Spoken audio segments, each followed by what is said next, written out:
Hello and welcome to the Tottenham America channel. Today we will be doing our 5 takeaways from Tottenham Hotspur's 4-0 victory over Crystal Palace in the Premier League away at Selhurst Park, as Gil, Sarr, Son and Doherty all impressed, and Kane put on a beautiful masterclass on show to get all 3 points for Spurs. Their first 3 points, their first win since before the World Cup, and their first win of 2023. We're going to start with our first takeaway. Our first takeaway is that Doherty should be our first choice right wing back ahead of Emerson Royale.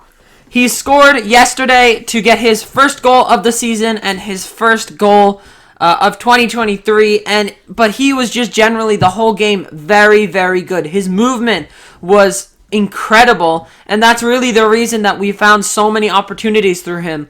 Of course, I think that his deliveries could have been a little better on some of his crosses, but I definitely think that he was probably one of our better, if not our best player yesterday, because he was just all over the place. He would consistently receive the ball from Kane, from Højbjerg, Skip, and he was able to make those darting runs up the right side, which is something we haven't seen on our right side in a long time, because I feel like a lot of the time with Emerson, he'll end up losing the ball or trying too much. And Doherty's crosses are 10 times better than Emerson Royale's. Yeah. Emerson cannot cross the ball.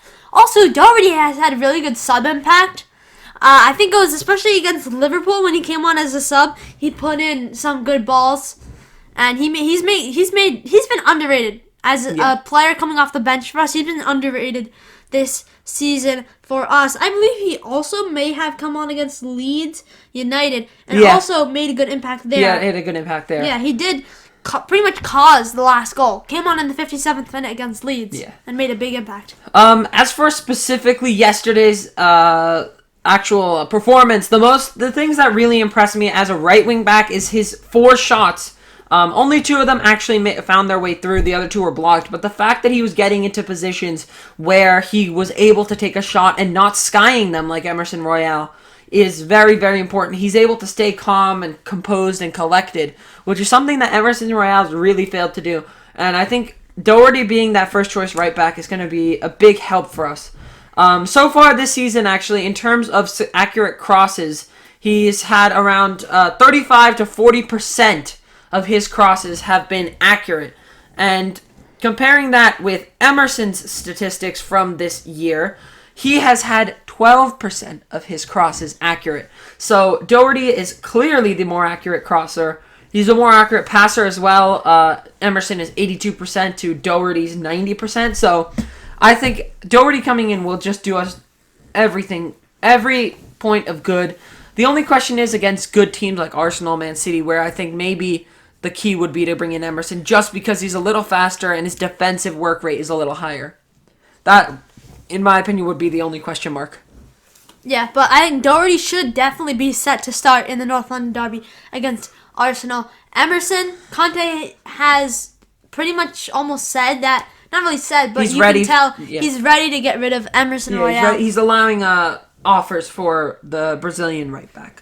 Our second takeaway is that Son Heung-min could be rediscovering his form. We know at the beginning of, maybe the month before the World Cup, he was just really bad, and then he got his injury. But in the month leading up to the World Cup, he was pretty woeful. His first touch just did not work, and even after the World Cup, Brentford, Aston Villa, he was terrible. But I feel like he was better in Brentford and in Aston Villa than he was. He was better at Brentford, not Aston Villa. All of our front 3 were terrible against Aston Villa. But Brentford, he was definitely a better player than he was before the World Cup. He just looked like his old self. Didn't score, have many big chances or shots that actually worried David Raya in goal. But he looked like his normal self, dribbling on the ball, quick touches, making long runs, and stuff like that. Which was really, really important. And getting that goal yesterday, against Crystal Palace on his left foot is going to do him a world of good, because one goal can do a player a lot, especially when they're struggling for confidence. So I think this is going to be a huge point for Son. A turning point, I think, because we've got Arsenal coming up. We have Man City coming up twice. So it's going to be a very big couple of weeks. And I think Son could be coming back into finding his form, because after he scored that goal, he seemed like very much closer to his old self than he has been this season, which is very nice to see. Let's move on to our third takeaway. Our third takeaway is that Sarr could be our next Moussa Dembele. When Moussa Dembele left Tottenham, we thought he was irreplaceable. We thought no one could replace him. And he basically was irreplaceable for 4 years. Could Matar Sarr possibly be the next Moussa Dembele? Now, I know this is a really early opinion because he's played like 30 minutes of Premier League football so far. And I know he impressed there, but I think the key is going to see how he continues his progression, how Conte allows him to progress. But I think Conte definitely is a big fan of him. He's a hard worker. He's cleaning up. He was cleaning up all over the pitch, making those last-ditch tackles yesterday. And so I think it's going to be interesting to see how his development goes. That's going to be really important. I know it's kind of early to say that, he is like, Sarr is going to be the next Moussa Dembele. He could be. There's a chance the way he plays. There's no guarantee, but we just have to wait and see how he progresses, how he continues performing. Because this could be a one-off, but I highly doubt it the way he played.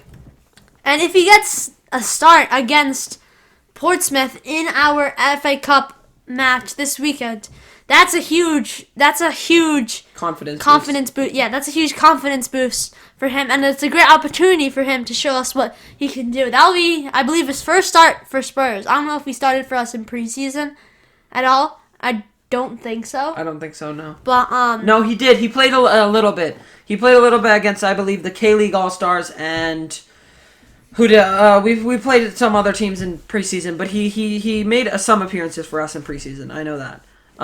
But yeah, he's going to be a big player, I think. Yeah, it's going to be important for him to get to start in the starting lineup against Portsmouth. Yeah.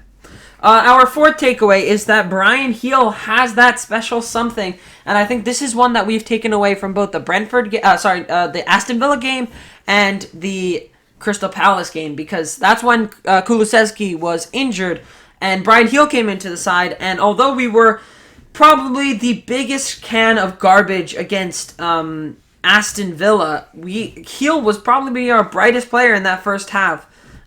He was trying things, and same thing against Crystal Palace. I think he tried too much in the first half against Crystal Palace. Then someone just told him to just take some risks. So he, I think, calmed down a little bit in that second half and got the assist, a well-deserved assist for Kane's goal, and played a big part in Kane's first goal, finding the ball through to Ivan Perisic. I mean, he had a great start to the game as well. First 5 minutes, he already had a shot on goal from a shot from outside the box.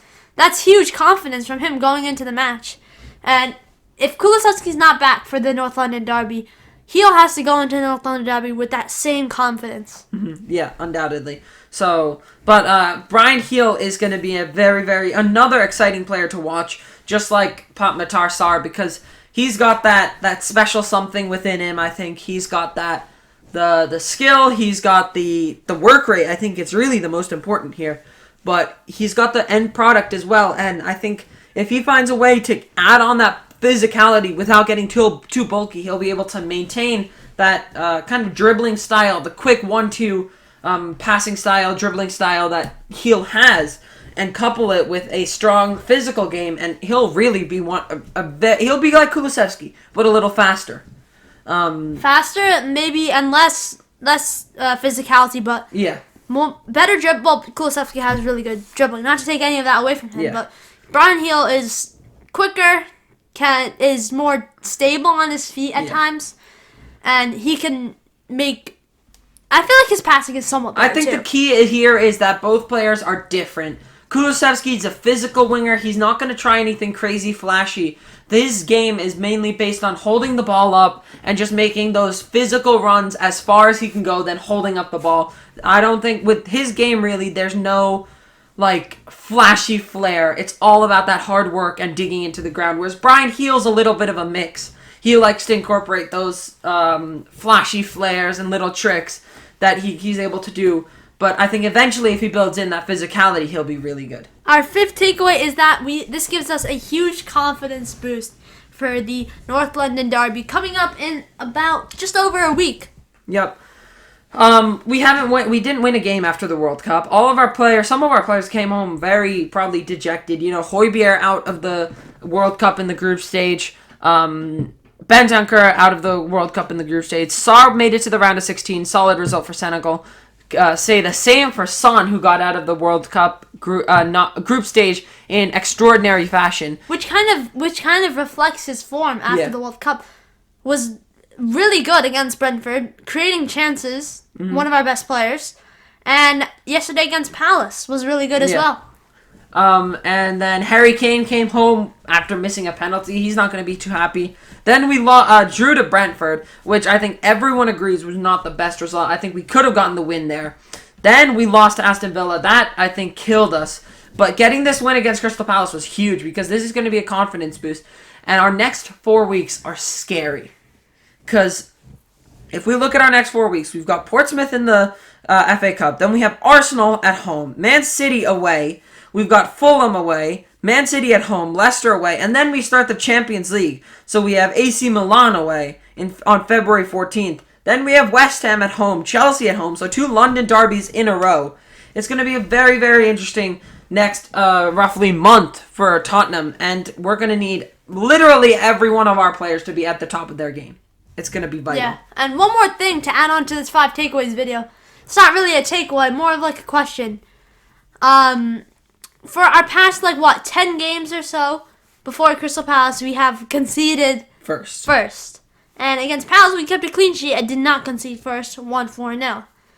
Why did we not concede first against Palace? What was the trick? What did we change that we didn't concede first? I think one thing we could say was Guti Romero and Hugo Lloris. Yeah. Those two, they were both unbelievable.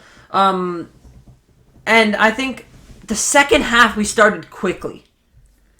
We need to bring this into the first half. But the second half, we started with a little bit of an explosion on our step. And Kane scored in the 48th minute. That's 3 minutes after halftime. And in the first half, we also started with an explosion, but then we slowly faded. We nearly conceded. Yeah.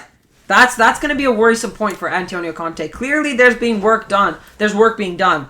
But that kind of drop off in the end of the first half is going to be a bit of a worry for Antonio Conte. It was Hugo Lloris that saved us. If he did not make that save to a strong Jordan Ayew attempt, we could have been 1-0 down going into halftime. Yeah.